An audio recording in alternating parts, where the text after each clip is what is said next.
Hey, good morning, guys. Welcome to Craftsmaster Journey Dice Shooting Journey. And this is going to be white belt session number 1.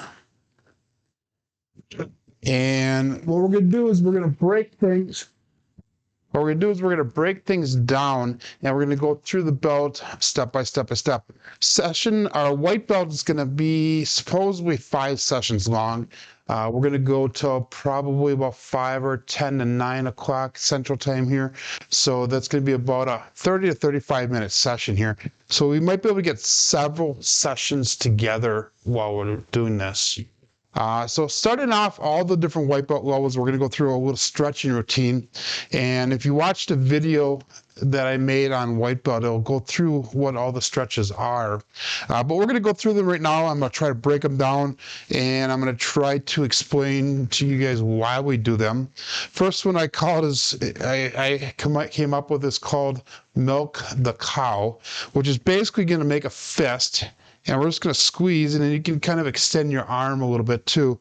So all you're going to do is just make a fist, squeeze, and all we're trying to do is try to pump some blood into the hand and get our fingers and our dexterity going and making things work. Hopefully I have everything set up this time correctly on the streaming portion of this. And hopefully people are allowed to leave comments. Again, I might watch or be able to see the comments as we're going. I may not. It depends on where I am with the program here. So all we're going to do is we're going to do that about 5 to 10 times. Next one we're going to do is we're going to work on the flexibility and the movement of our wrists. So first one's going to be our wrist twist in. All you're going to do is you're going to put your hand like this. You're going to reach your fingers around your thumb right here. And the back side, we're going to put our thumb across the back of our hand. Now all we're going to do is just twist it out. And these are all stretches, guys, that you can do at the table. Morning, Chris. These are all stretches that you can do at the table. They're not very impeding. People can actually do them, and you can watch the game as it's going. Next one's going to be our wrist twist out. We're just going to put our hand flat down, put our thumb across the back side, and we're going to put our fingers around the outside, our pinky side of our hand this time. And we're just going to stretch out. Again, like I said, you can do this while you're standing at the table. Morning, George. Nemo, how you doing? And it's not very impeding, and you got to keep to yourself, and people are really not going to notice that you're actually doing these. Next one's going to be a gooseneck. We're just going to drape our hand down and just push on our hand. You can do that pushing back towards you if you want. And again, we're just doing this to get blood flowing in the hands, get our flexibility going, get our dexterity going, get our body moving basically.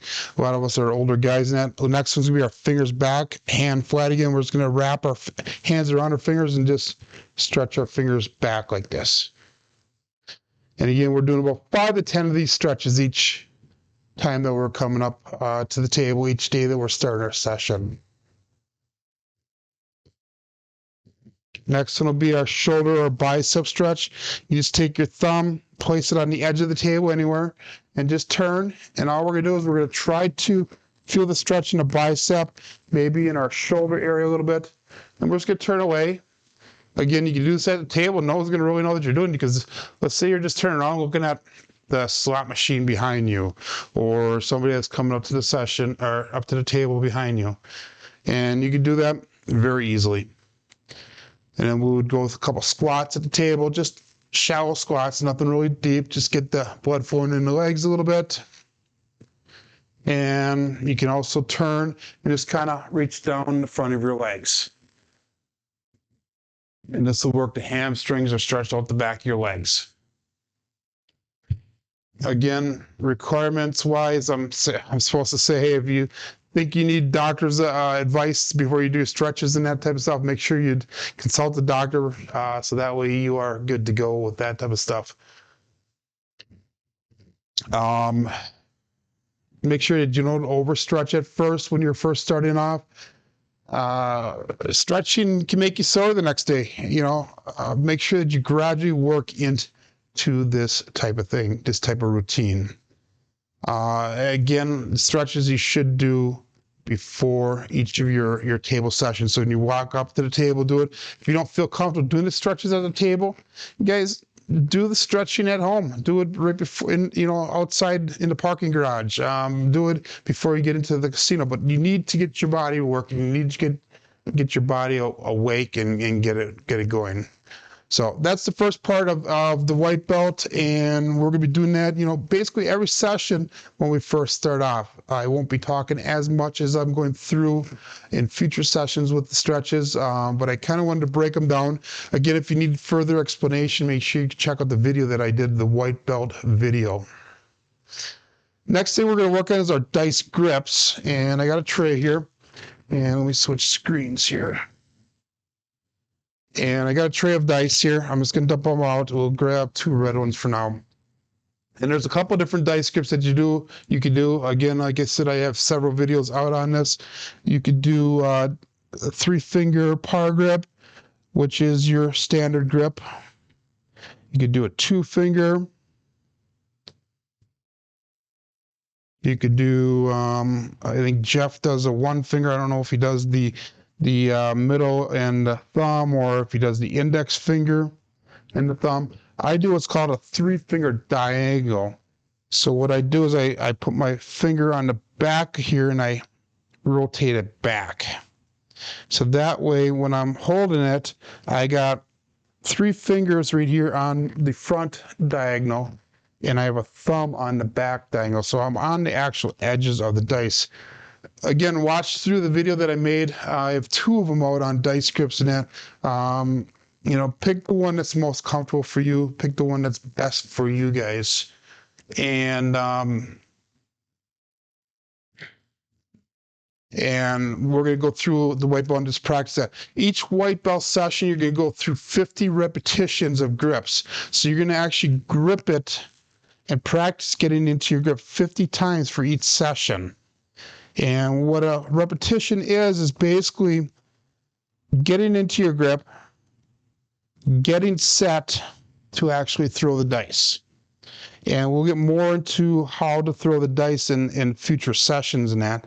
But all we're doing is just practicing getting in that grip and getting comfortable with doing that in a pressured or a semi-controlled pressured situation.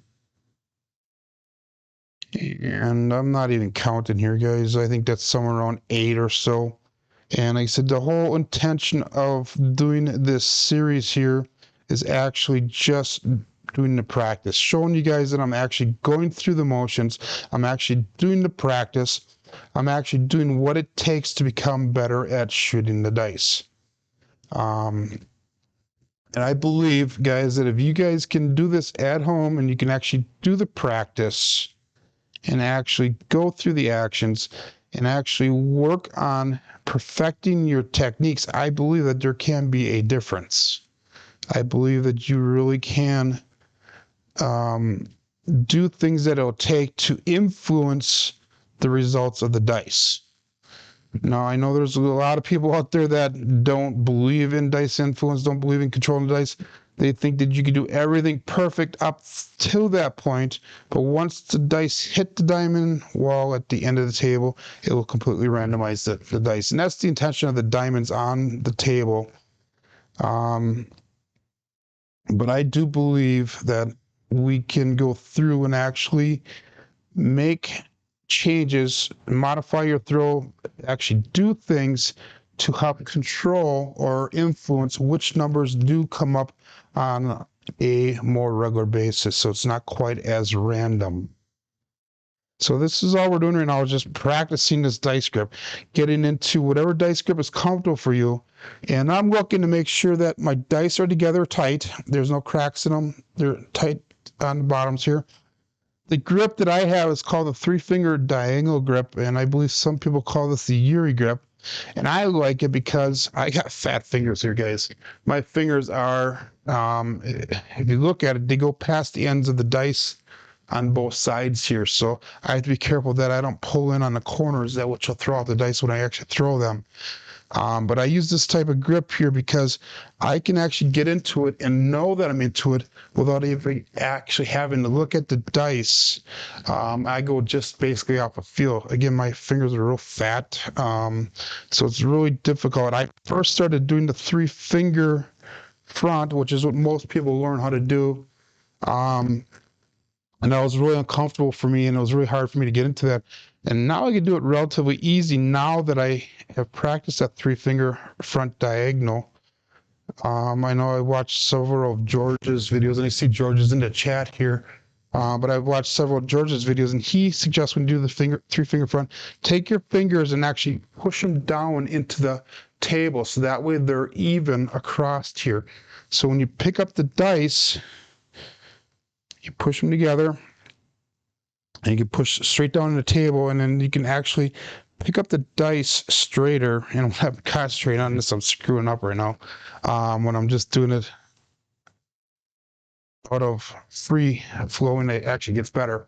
But basically what you're doing is you're pushing down, making sure your 3 fingers are straight. With the 3-finger diagonal, I really don't have to worry about that, because all I'm doing is I'm using my pinky and my index finger to push the dice in together, and that automatically lines up my middle finger on the center dice here.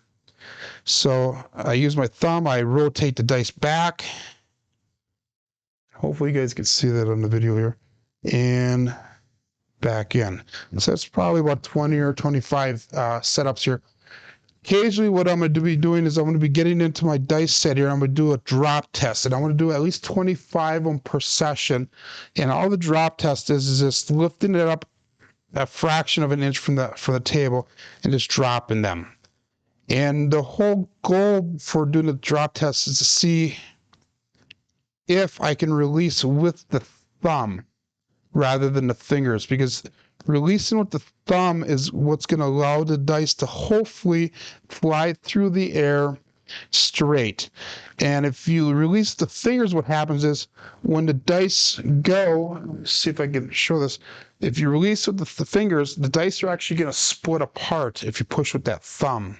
So you have to try to get in a habit of releasing with your finger or with your thumb rather than the fingers. So that way, when the dice fly through the air, they won't split apart, and you're not pushing it with the thumb.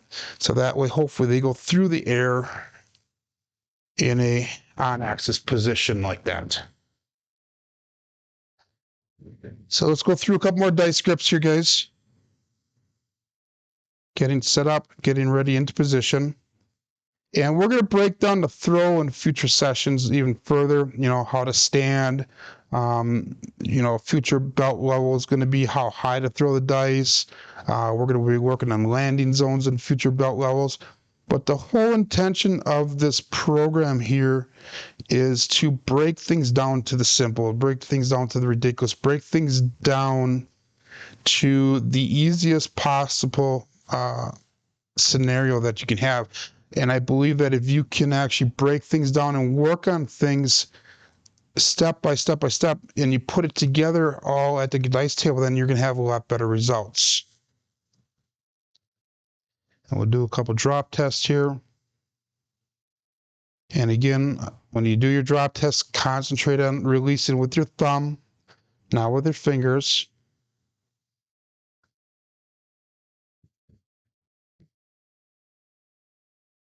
So, as we're going along in this process here, guys, again, I'm learning this as I go. I have had some minor training in the past. Most of it is self-taught. Most of it's just repetition, stuff like that. But I did a lot of research on a lot of different sites, a lot of different things, and to see if we can come up with a way to actually go through and properly learn how to throw the dice, the things that you're actually looking for, the things that you actually should be doing to become better. And this is what I came up with. If you guys have suggestions on how to make better changes, better training techniques, better whatever, make sure that you leave them in the comments below the video, or if it's during a live stream in the chat, go ahead. I'm not really watching the chat too much, so I'm not really sure what's going on with that.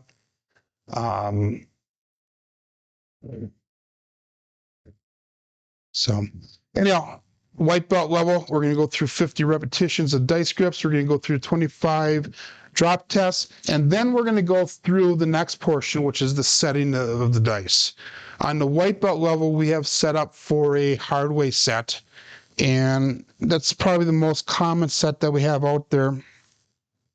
And all we're doing, the reason we're doing the setting here now is so that way you can actually do it in a more expedient process at the table. One of the biggest downfalls about setting the dice, and this is complaints by other people, dealers, the casino, other players or whatever, is that you take too long to set the dice, and that kind of is a negative thing on us. But a hardway set is basically, I'm going to the 5-4-5-4 hardway set. So 5s are on top, 4s on the front, and you look at the sides, they both have 6s on the sides. On that side, both have 1s on that side. Remember, opposite ends of the dice do add up to 6. And the goal for the setting the dice is just grabbing 2 dice at random, set up as fast as you can, push them aside, and go to the next set of dice. And you're looking for 6s and 1s. That helps put them on the sides if you want. I look for 5s, and then I just twist them. You can do whatever you want when you set up the dice, but just practice, try to get them in as fast as you can. That way you can go into the rest of your steps. You can go into your throw. You can get into your stance. You can do, whatever you want. So we're just going to practice setting the dice, and each session that you do with setting the dice, you want to go through and do it at least 25 times. So you want to set the dice at least 25 times on each session.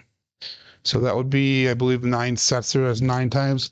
Go through, you just mix them up and go again. And that should be pretty close to my 25. So I got a 4. I saw the 4 right away. We got a 5-4. And remember, when you are setting the dice, when you're using the dice at the table, you can only use one hand. You cannot go in with a second hand, and that very much frowned upon at the casino. So concentrate. We got a 5, we got a 4, 5-4-5-4 hardway set. Again, this is one of the most common sets. Something that you really must consider. The biggest downfall with the hardway set is what? Can you guys put in the comments? How does that 7 appear with the hardway set? Let's see if you guys can put in the comments, see if you come up with that. And if nobody does, I will come up with, show you the answer in just a second. And we'll go through one more time.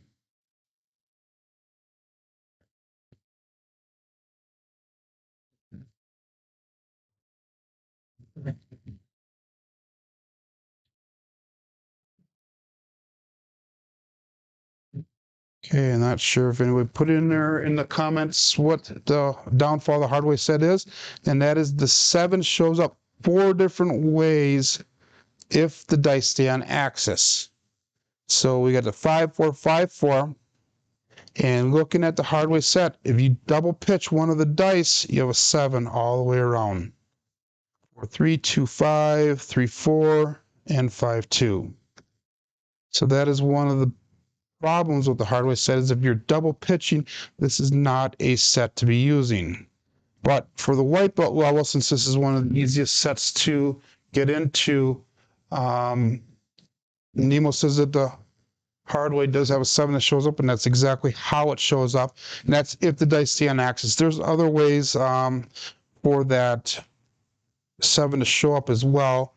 Let's say that you double implode, you get a 6-1. And that shows up that way.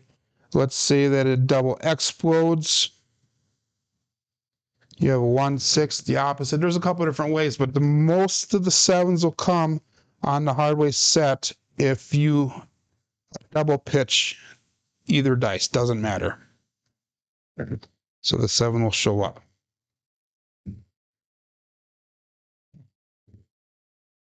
Okay, so reasons that we need to, set the dice, grip the dice, is we need to practice all these things. This is kind of a recap or a follow-up on the entire white belt program here, is that you need to get comfortable setting the dice so you can do it in an expedient way at the table, so it doesn't take up a ton of time, in other words.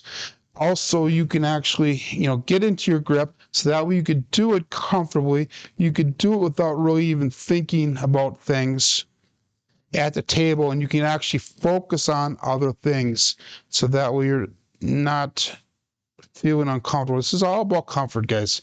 Now, again, people are saying that, dice setting is not work, blah, blah, blah, blah. That's to be proven here, guys. We're going to begin to the point where we're actually throwing the dice, and I'm going to be tracking the results, and let's actually see if I can actually have any type of influence over the results. If I can get more box numbers, more inside box numbers, more outside numbers, more craps numbers, more anything different than what the actual bell curve shows.